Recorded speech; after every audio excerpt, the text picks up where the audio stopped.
ओम शांति। आज की मुरली का सार बाप है अविनाशी वैद्य, जो एक ही महामंत्र से तुम्हारे सब दुख दूर कर देता है। सुनते हैं मुरली की मुख्य पॉइंट्स। पहला है, माया तुम्हारे बीच में इसलिए विघन डालती है क्योंकि तुम माया के बड़े ते बड़े ग्राहक हो। उसकी ग्राहकी खत्म होती है जब अविनाशी वैद्य तुम्हें दवा देता है तो माया की बीमारी उथलती है। इसलिए विघ्नों से डरना नहीं है। वह वैद्य लोग तो खुद भी बीमार हो जाते हैं। यह तो है अविनाशी वैद्य। मन मनाभव के मंत्र से माया भाग जाएगी। दूसरा पॉइंट है, मनुष्य मन की शांति कह हैरान होते हैं। रोज कहते भी हैं ओम शांति, परंतु इसका अर्थ न समझने के कारण शांति मांगते ही रहते हैं। फिर जब कि स्वधर्म शांति है तो फिर मांगना क्यों? अर्थ न समझने के कारण फिर भी मांगते रहते हैं। तीसरा पॉइंट, तुम समझते हो ये रावण राज्य है, परंतु यह नहीं समझते हैं कि रावण सारी दुनिया का आम और भारत का खास दुश्मन है। इसलिए रावण को जलाते रहते हैं। ऐसा कोई भी मनुष्य है जिसको कोई वर्ष जलाते हों? इनको तो जन्म जन्मांतर कल्प कल्पांतर जलाते आए हैं, क्योंकि यह तुम्हारा दुश्मन बहुत बड़ा है। जन्म ही भ्रष्टाचार से होता है तो रावण का राज्य हुआ। चौथा पॉइंट है, हर वर्ष रावण की एफिजी बनाकर जलाते रहते हैं। दिन प्रतिदिन और ही बड़ा बनाते जाते हैं। दुख भी बढ़ता जाता है। इतने बड़े बड़े साधु संत महात्माएं राजाएं आदि हैं, परंतु एक को भी ये पता नहीं है कि रावण हमारा दुश्मन है, जिसको हम वर्ष जलाते हैं और फिर खुशी मनाते हैं। समझते हैं रावण मरा और हम लंका के मालिक बने, परंतु मालिक बनते नहीं हैं। पांचवा पॉइंट है, बाप अथाह सुख देते हैं, वहां दुख का नाम निशान नहीं होता। सुखी बनने की ही दवाई है। सिर्फ मुझे याद करो तो पावन सतो प्रधान बन जाएंगे।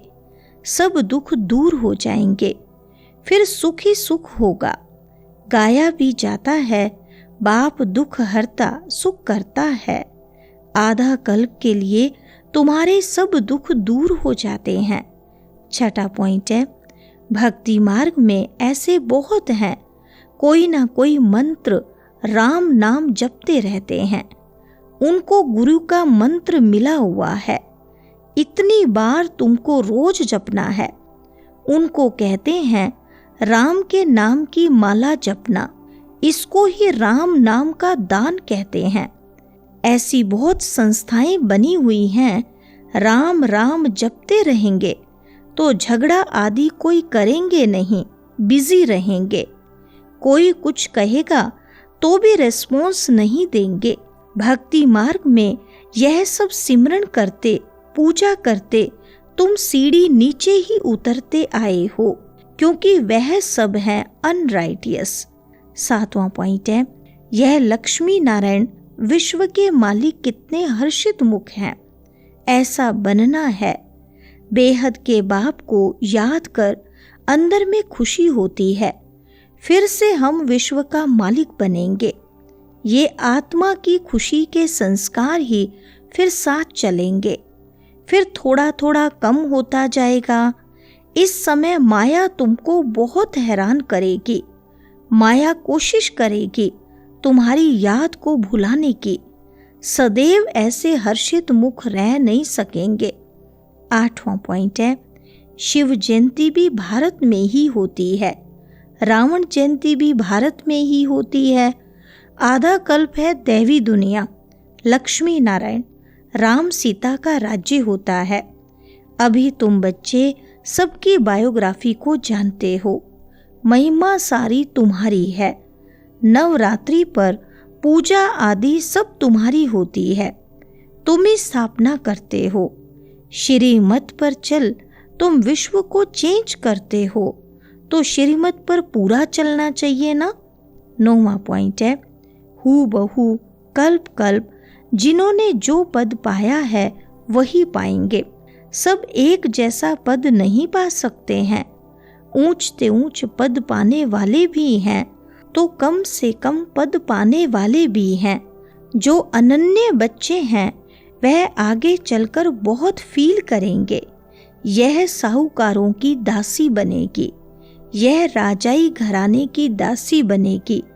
यह बड़े साहूकार बनेंगे जिनको कब कब इनवाइट करते रहेंगे। सबको थोड़ी इनवाइट करेंगे, सब मुंह थोड़ी देखेंगे। 10वां पॉइंट है, मन मना भव, ये बाप कहते हैं। फिर टीचर होकर कहते हैं मध्य जी भव। ये बाप भी है, टीचर भी है, गुरु भी है। तीनों ही याद रहें तो भी बहुत हर्षित मुख अवस्था रहे। ऐसे बाप को कितना याद करना चाहिए। भक्ति मार्ग में तो बाप को कोई जानते ही नहीं, सिर्फ इतना जानते हैं भगवान है और हम सब ब्रदर्स हैं। बाप से क्या मिलना है वह कुछ भी पता नहीं है। नई दुनिया में आने के लिए तुमको लायक बनाते हैं। जो जो लायक बनते हैं वह सतयुग में आते हैं। वरदान है, सर्व के प्रति अपनी दृष्टि और भावना प्यार की रखने वाले सर्व के प्यारे फरिश्ता भव। विस्तार है, स्वप्न में भी किसी के पास फरिश्ता आता है तो कितना खुश होते हैं। फरिश्ता अर्थात सर्व के प्यारे, हद के प्यारे नहीं, बेहद के प्यारे। जो प्यार करे उसके प्यारे नहीं, लेकिन सर्व के प्यारे। कोई कैसी भी आत्मा हो, लेकिन आपकी दृष्टि, आपकी भावना प्यार की हो, इसको कहा जाता है सर्व के प्यारे।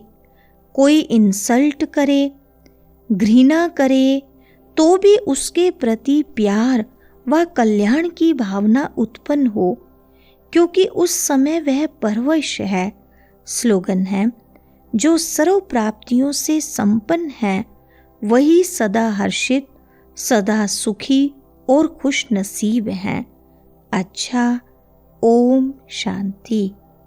मुरली को अच्छे से याद रखने के लिए ये पॉइंट्स दिन में 2 बार रिवाइज करें।